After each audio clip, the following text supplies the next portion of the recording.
Welcome to the second session of literary criticism, and we will start today by talking about new criticism legacy. Though no longer dominant, new criticism emphasis on close reading remains foundational to literary study. Its analytical techniques provide essential skills for textual analysis across all critical approaches. Neocriticism strengths include its development of rigorous analytical methods, its attention to literary craft and aesthetic achievement, and its insistence that meaning resides in the text rather than in external authorities. However, critics have noted its limitations, the artificial separation of text from context, the assumption that text contains unified, stable meanings, and the neglect of how literature relates to social, political, and historical realities. Despite these limitations, the close reading skills new criticism cultivated remain essential tools in every critic's repertoire.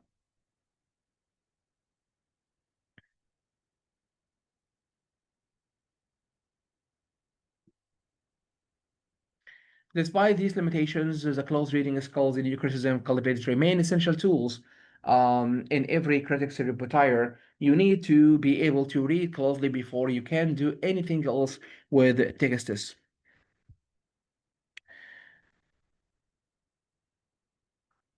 Reader response criticism introduction. Reader response criticism represents a fundamental shift in how we understand literary meaning, rather than viewing meaning as residing solely within the text, as new critics argued, or in the author's intentions, as biographical critics suggested. Reader response critics recognize that meaning emerges from the transaction between reader and text. This approach acknowledges that readers bring their own experience, values, cultural backgrounds, and expectations to their encounters with literature, actively constructing meaning rather than passively receiving it.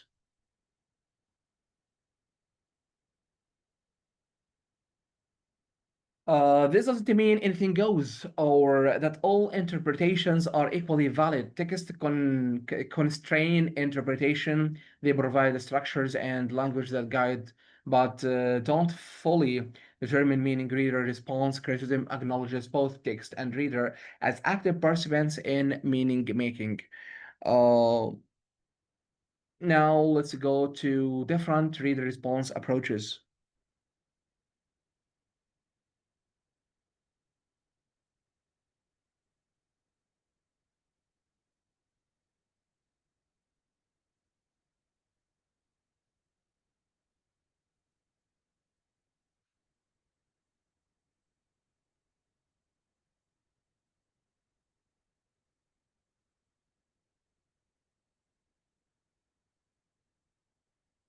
So, different physicists within read their responses, criticism, uh, emphasis various aspects of the reading process. Some focus uh, on individual psychological um, responses, exploring how personal experiences and unconscious associations shape interpretations. Other examine interpretive communities, groups of readers who share reading strategies and interpretive assumptions. Still, other analyze the phenomenology of reading itself, investigating how meaning unfolds moment by moment as we progress through a text. What unites these approaches is the recognition that readers play an active creative role in literary meaning making.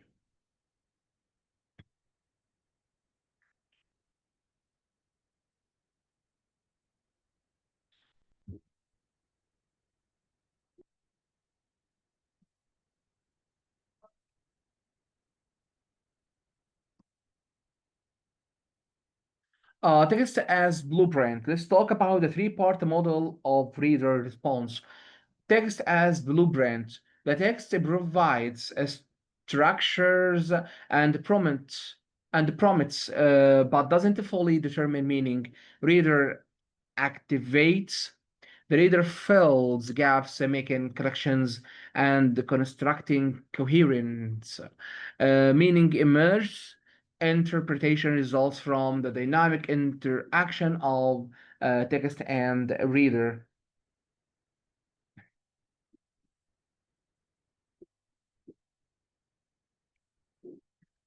Meaning isn't in the text or in the reader, but in the transaction between them.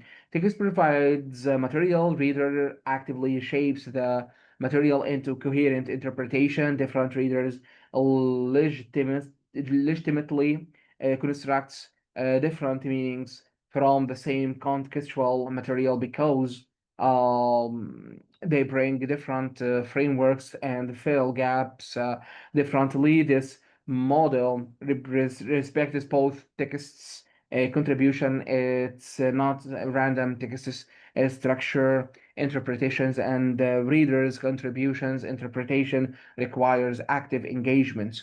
Now let's go to example diverse interpretations of the Great Gatsby. um, F. Scott Fitzgerald, The Great Gatsby demonstrates how reader backgrounds profoundly influences interpretation. Readers approaching the novel from different perspectives construct significantly um, different meanings from the same text.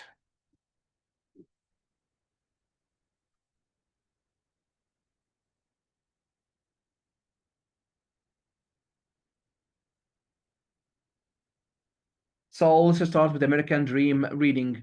Readers familiar with American mythology about self-invention and upward mobility might interpret Gatsby's story as a tragic critic of the American dreams, hollowness, seeing the pursuit of Daisy as representing broader cultural obsessions with wealth and status. Now let's go to class conscious reading. Readers sensitive to economic inequality might focus on the novel's depiction of class barriers, interpreting Gatsby failure as demonstrating the impossibility of transcending one's origins in rigidly straight, stratified society. Then gender-aware reading. Readers attentive to gender dynamics might center Daisy's representative reading the novel as exposing how women's limited options trap them in unfulfilling relationships and reduce them to objects of male fantasy. Contemporary reading, modern readers might connect the novel's themes of materialism, celebrity culture, and constructed identity to contemporary social media culture and influencer economics, finding unexpected resonance with their own moment.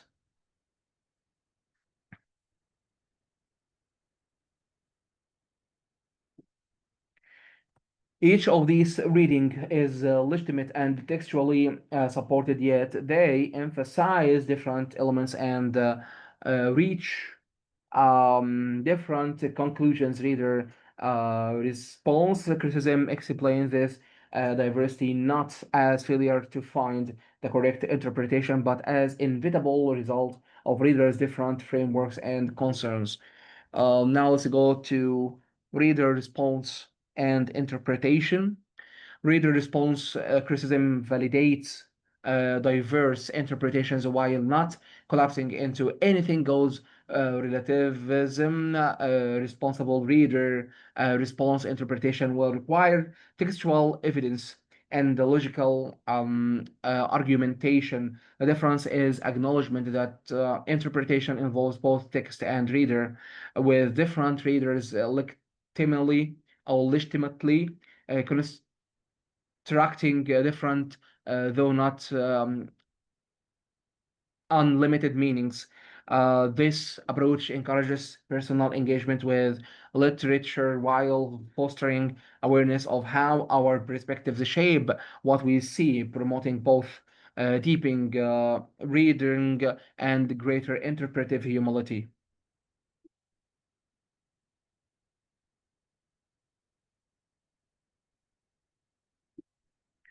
Read response criticism makes interpretation more democratic. Your reading matters while maintaining standards. You must support interpretations with evidence and logic. This balance between subjective engagement and ethical rigor characterizes good reader response criticism. Uh, Pedagogical value. The pedagogical value of reader response criticism is significant by validating students' personal reactions and experiences. This approach makes literature more accessible and engaging. It encourages readers to trust their responses while developing awarenesses of how their backgrounds influence interpretation. This meta-critical consciousness, understanding not just what we think, but why we think it, represents sophisticated critical thinking that serves students well beyond literature classrooms.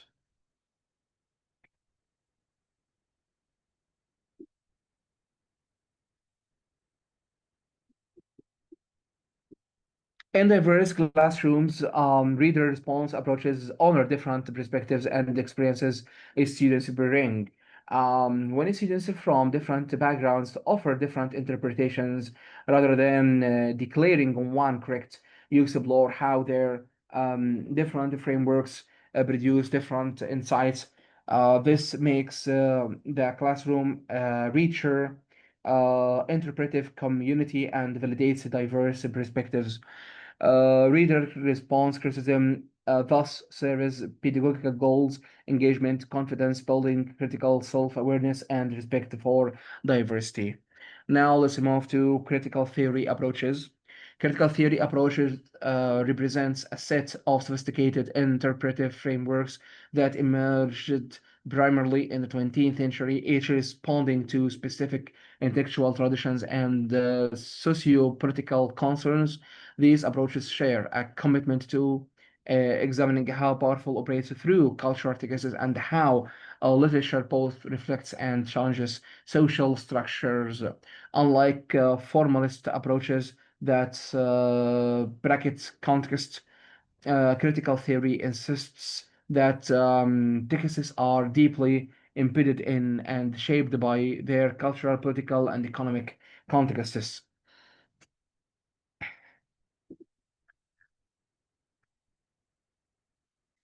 Understanding these approaches expands your interpretive repertoire and connects literary study to broader conversations about justice, identity, power, and social change.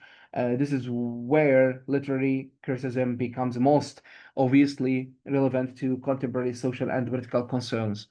Now let's move to four major critical theory approaches.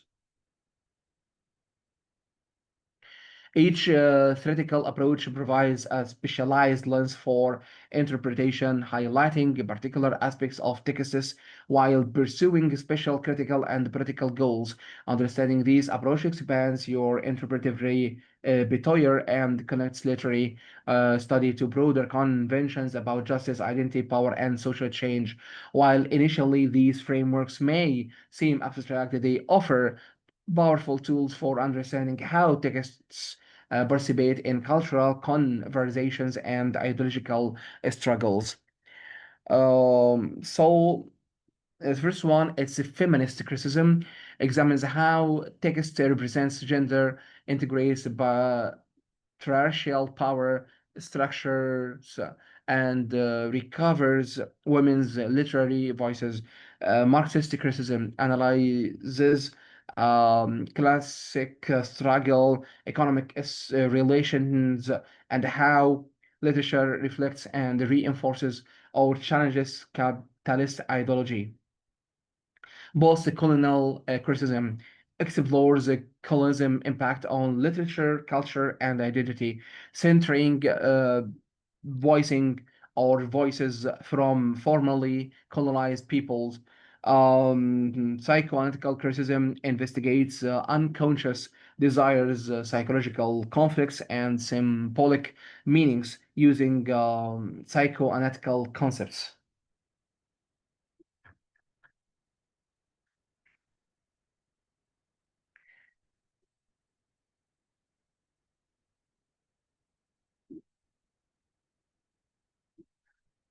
So from Freud, John Lacan, and others explores how text is expressed and they manage um, psychological anxieties about sexualities, death, and identity, and how unconscious processes shape literary creation and interpretation. Each approach has rich intellectual history, complex theoretical concepts, and specific methodologies. We will examine each in turn. Now let's move to feminist criticism. Feminist literary criticism emerged from the women's movement of the 1960s and the 70s, challenging the male dominant literary canon and exposing how literature perpetuates gender inequality. Feminist critics examine how texts represent women, analyzing stereotypes, silences, and patriarchal assumptions. They also recover neglected work by women writers and explores how gender shapes both writing and reading practices. Um,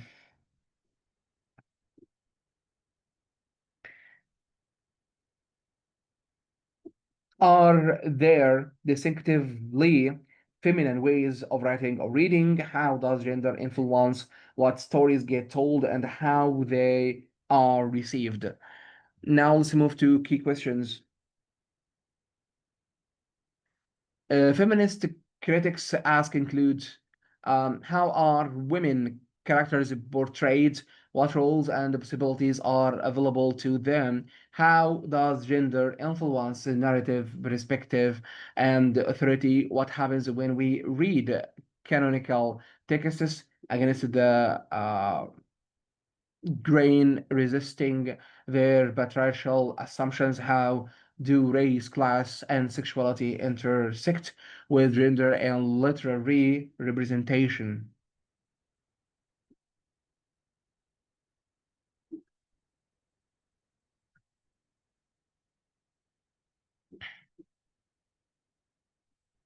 These questions make visible dimensions of texts that previous criticism often ignored or naturalized.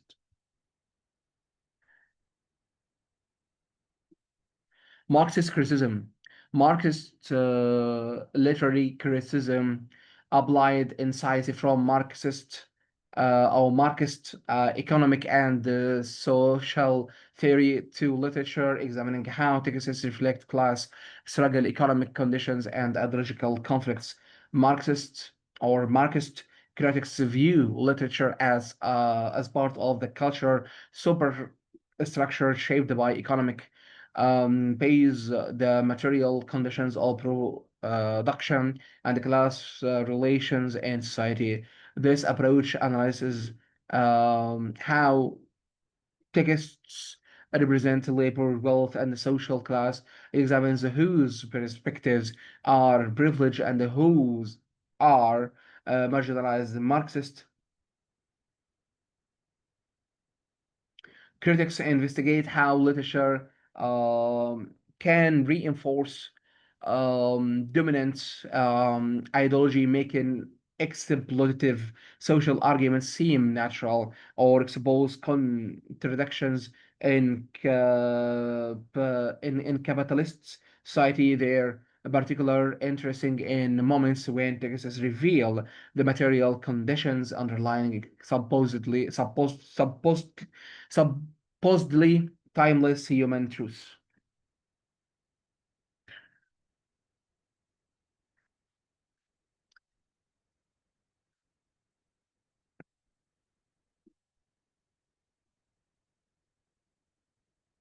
When a text treats poverty as natural or suggested that true love transcends class, Marxist critics point out the ideological work being done.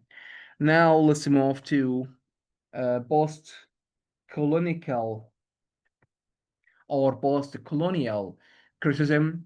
Post-colonial criticism examines literature's relationship to colonialism and its aftermath. This approach emerged as former colonies gained independence and intellectuals from these regions challenged Euro-centric literary traditions and the cultural assumptions. Post-colonial critics analyze how colonial discourse constructed colonized peoples as others justified domination and continues to influence contemporary global power relations.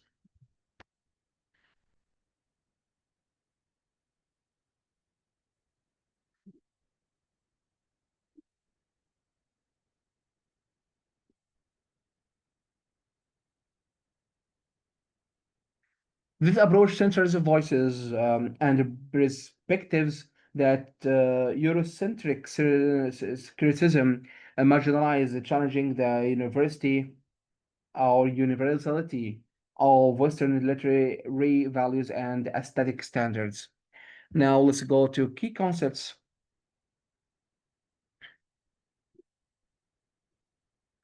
include hybridity.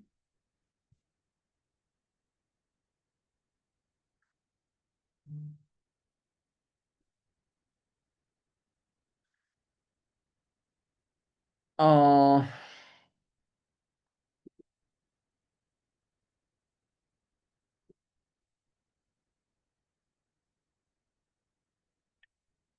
Key concepts include hybridity, culture mixing, mimicry, colonized peoples, complex imitation of colonizers, and subaltern voices, perspectives of the marginalized post-colonial criticism ask how do texts represent colonial encounters, how do colonized writers respond to and resist colonial representations, how does colonialism legacy shape contemporary literature and culture. Now let's move to psychoanalytical criticism. Psychoanalytical criticism applies concepts from psychoanalysis, particularly the work of Sigmund Freud and Jacques Lacan, to literary interpretation. This approach examines unconscious desires, repressed conflicts, and the symbolic meanings in texts. Psychoanalytical critics might analyze characters' psychological motivations, identify um, Oedipal patterns in narratives, or explore how texts express and manage cultural anxieties about sexuality, death, and identity.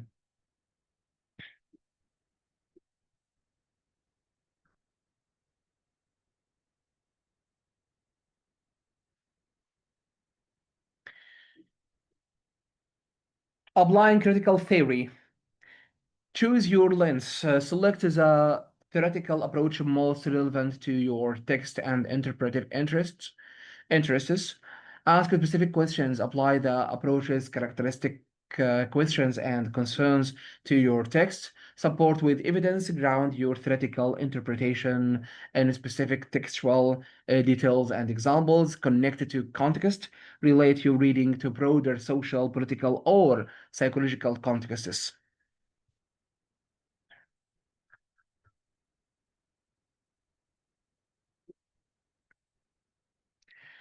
So these theoretical approaches aren't mutually exclusive. Skilled critics often combine multiple frameworks to generate richer interpretations. A feminist post-colonial reading, for example, might examine how gender and colonial power intersect in a text. As you develop critical sophistication, you will learn to move fluidly between approaches, selecting and combining frameworks that best illuminate the texts you study. Then let's go to developing critical literacy skills.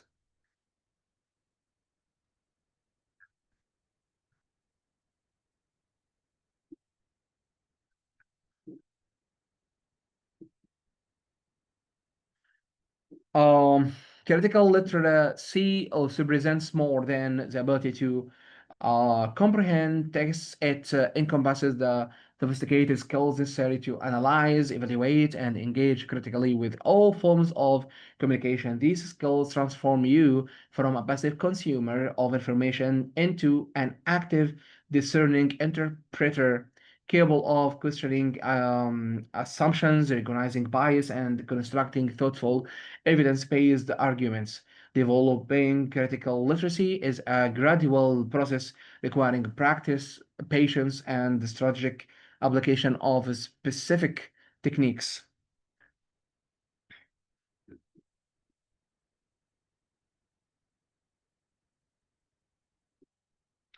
Think of critical literacy as a set of transferable skills. You're learning them through literature, but they apply to reading news articles, analyzing advertisements, evaluating political speeches, interpreting data, understanding organizational communications, any situation requiring careful interpretation of texts or messages. Now let's go to active reading techniques. Active reading transform the reading process from passive observation to engaged interaction with the text. These strategies help you read more deeply, retain information better, and prepare for analytical writing and discussion.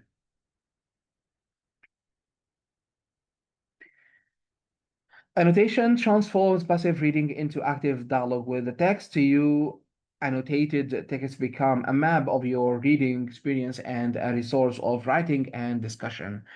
Now let's go to annotation.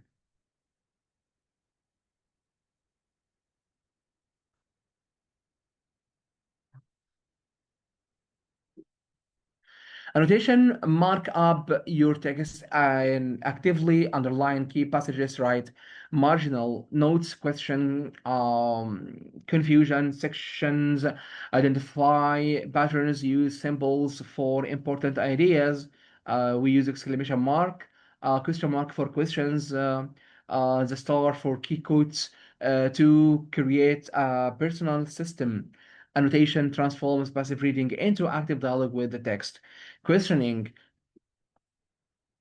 continuously ask questions as you read. Why did the author make this choice? What assumptions underlie this argument? How does this connect to earlier passages? What's left unsaid? Questions drive deeper engagement and generate insights for analysis. Now let's go for summarizing. Pause periodically to summarize what you've read in your own words. This ensures comprehension and helps you identify main ideas. Write brief summaries of chapters or sections to track the text's development and your evolving understanding. Connecting, make connections to other texts. personal experiences, historical events, and the current issues. These connections help you situate the text in broader contexts and discover relevance to your own life and times. Identifying author, audience, and purpose. Critical literacy requires awareness of rhetorical situation, understanding who created a text, for whom, and why. Consider the author's background, expertise, and the potential biases. Identify the intended audience and how the text addresses their needs, values, and expectations. Determine the author's purpose to inform, persuade, entertain, or provoke. Recognizing these elements helps you evaluate the text's effectiveness and indemnify its underlying assumptions and agendas. Using literary terminology provides precise vocabulary for discussing text analytically. Mastering these concepts enables you to articulate observations clearly and participate effectively in scholarly conversations. Genre and the form. Identify the text's genre, novel, poem, drama, and the form. Sonnet, epic, tragedy. Understanding conventions helps you recognize when authors follow or subvert expectations. Narrative elements. Analyze plot structure, characterization, point of view, setting, and theme. Examine how these elements work together to create meaning and effect. Then literary devices. Identify metaphor, symbolism, irony, imagery, illusion, and the other devices. Explain how these techniques contribute to the text's meaning and aesthetic impact. Start and tune. Examine direction, syntax, figurative language, and rhythm. Determine the author's tune, the attitude toward subject and audience, and how it influences interpretation. Evaluating claims and evidence. Critical literacy includes the ability to evaluate arguments, distinguishing strong from weak reasoning. When reading analytical or persuasive texts, assess the quality of evidence presented. Is it relevant, sufficient, and credible? Are sources cited approximately? Does the argument proceed logically, or are there fallacies and unsupported leaps? Can you identify unstated assumptions? Developing these evaluative skills makes you a more discerning reader and a strong writer. Practice makes perfect. Critical literacy skills develop through consistent practice.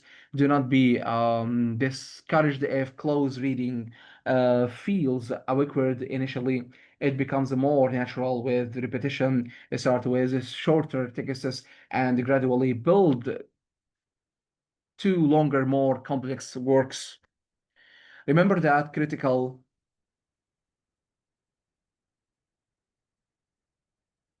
literacy is not about finding hidden meanings that only experts can access. Rather, it's about developing habits of mind, curiosity, skepticism, attending to detail, willingness to revise, interpretations that make you more engaged, thoughtful reader. These skills serve you far beyond the literature courses in enhancing your ability to navigate the complex information landscape of contemporary life. Applying literary criticism step by step. Applying literary criticism systematically transforms abstract critical approaches into concrete interpretive practice. While literary analysis can seem daunting initially, breaking the process into manageable steps, making it accessible and productive. This structured approach provides scaffolding as you deep your critical skills, helping you move from initial reading through to sophisticated interpretation. As you gain experience, these steps will become increasingly intuitive, but the underlying logic remains constant. Step one, comprehensive summary. Begin by summarizing the text briefly but thoroughly and identify the basic plot for narratives, the main arguments for essays, or central situation for poems. This ensures you understand the text's surface meaning before attempting deeper analysis. Your summary should be objective and comprehensive but concise, typical one paragraph for shorter works, perhaps several for longer texts. This foundation prevents misinterpretation based on partial understanding. Step two, identify key elements. Identify the text's key themes, the central ideas or questions. It explores what patterns do you notice, what issues does the text grapple with. Also catalog significant literary devices, recurring symbols, important metaphors, and notable structural choices and distinctive use of language. Look for elements that seem particularly significant or unusual. Create a list or a map of these elements to visualize patterns and connections. Step three, choose critical approach. Select the critical approach most appropriate for your text and interpretive goals. Consider what the text seems to emphasize. Does it deal extensively with historical events, suggesting historical biographical criticism?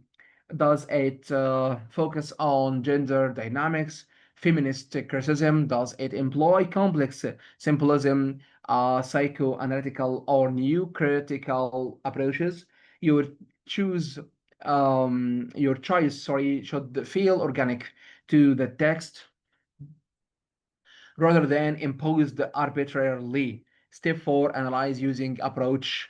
Apply your choosing critical lens systematically. Ask the characteristic question of that approach for feminist criticism. How does the text represent gender for Marxist criticism? How does it depict class relations? Support each claim with specific textual uh, evidence quotes, descriptions of scenes, reference to literary techniques show how the evidence supports your interpretation. This is the heart of literary criticism, connecting theoretical framework, textual evidence, and interpretive claims. Step 5, formulate evaluation.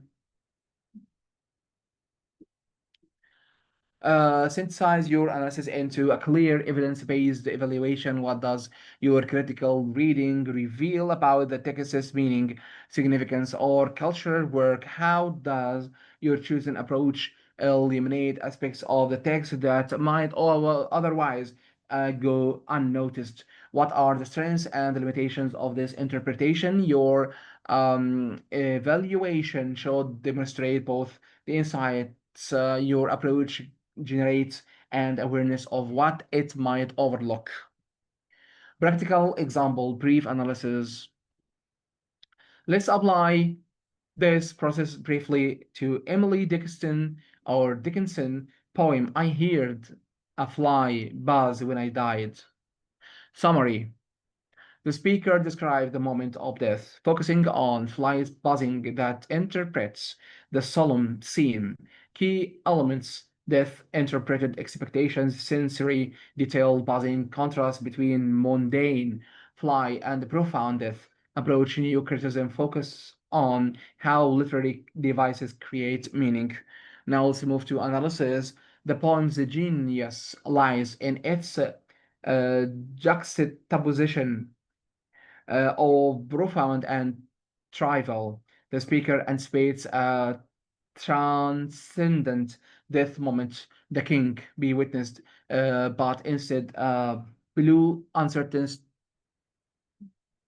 tumbling buzz dominates. The fly mundane, even annoying, um, usurps death, expected solemnity. The poem's dashes create hesitation and fragmentation.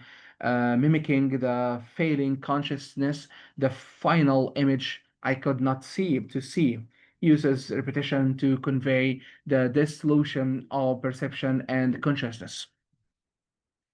Evaluation this reading reveals how Dickinson subverts conventional death poetry rather than confirming religious um, transcendence.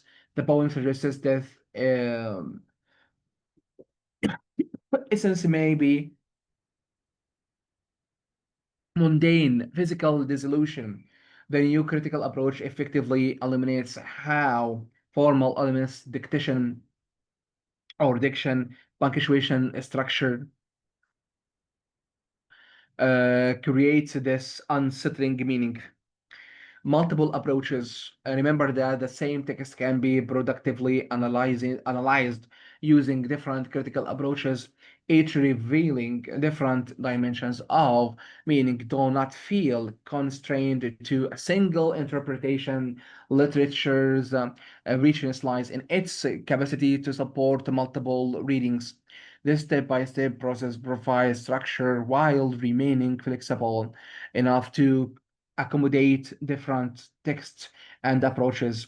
As you practice, you will develop intuition for which steps require more attention for particular text and which approaches best suit specific interpretive situations. The goal is not rigid adherence to a formula, but rather cultivation of systematic analytical habits that deepen your engagement with literature. Writing literary criticism transforms your reading insights into formal argument that contribute to scholarly conversations about texts.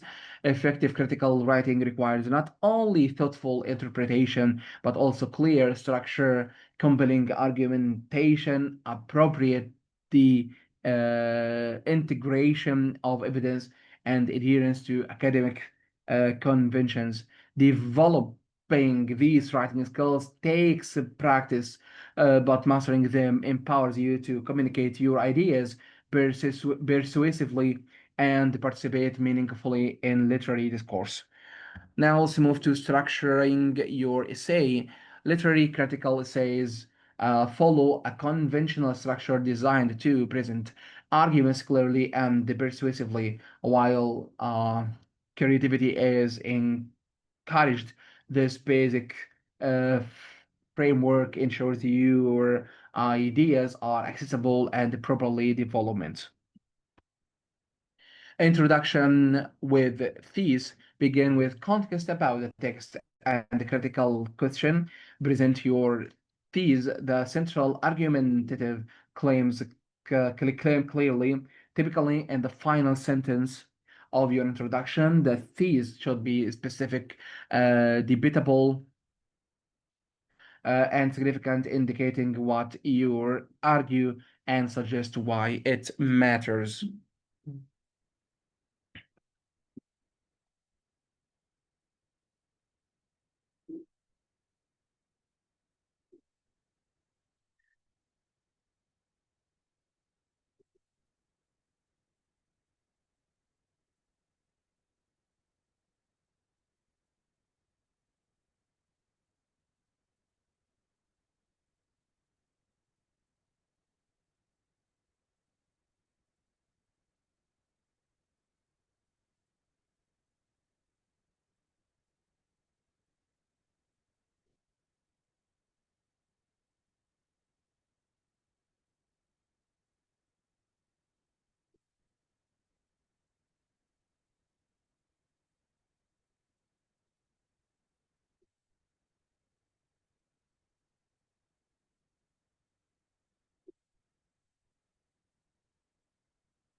Now let's move to body paragraphs with evidence. Each body paragraph develops one aspect of your thesis. Begin with a clear topic sentence stating the paragraph's main point. Provide textual evidence quotes detailed descriptions, reference to techniques supporting this point, analyze the evidence, explain how it supports your claim, connect back to your thesis, showing how this paragraph advances your overall argument.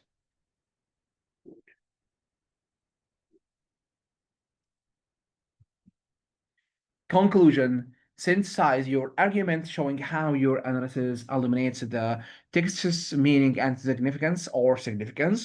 Avoid merely restating your thesis. Instead, explain what your interpretation reveals and why it matters. Consider implication, limitations, or questions for further study. Leave readers understanding both what you have argued and why it's important. So let's now move now incorporating secondary sources. A strong literary criticism often engaged with scholarly research, incorporating secondary sources to support arguments, provide context, or establish critical conversations. When using sources, integrate them smoothly into your prose rather than dropping in isolated quotes. Introduce source by examining their relevance. As scholar Jane Smith argue, or critics have debated whether use source to support your interpretation and replace it. Your voice and argument should remain central. Engage critically with sources. You can argue, disagree, or you can agree or disagree or complicate their arguments, but always explain your relationship to their ideas. Never let sources dominate your essay or substitute for close textual analysis. Primary texts should remain your focus, with secondary sources providing support and context. Uh,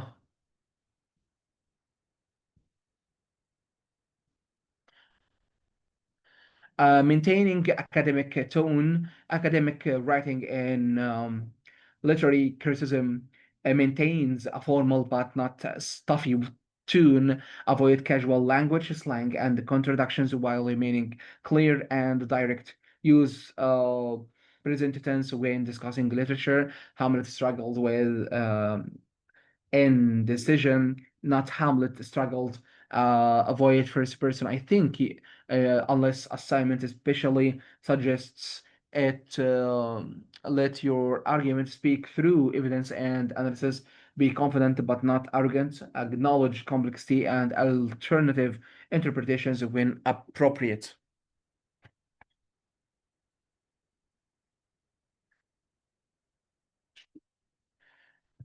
Ethical citation: always cite sources properly following the required style guided MLA, ABA, Chicago. Plagiarism, using others' ideas or words without credit, violates academic ethics and has serious consequences. When in doubt, cite. Even paraphrase ideas require citation. Proper citation demonstrates intellectual integrity and situates your work within scholarly conversation. Revision process: plan time for multiple drafts. First drafts clarify thinking. Revision refines arguments, structure, and expression. Read aloud to catch awkward phrasing. Ask, is my thesis clear? Does each paragraph support it? Is evidence efficient and well analyzed? Are transitions smooth? Does conclusion effectively synthesize my arguments?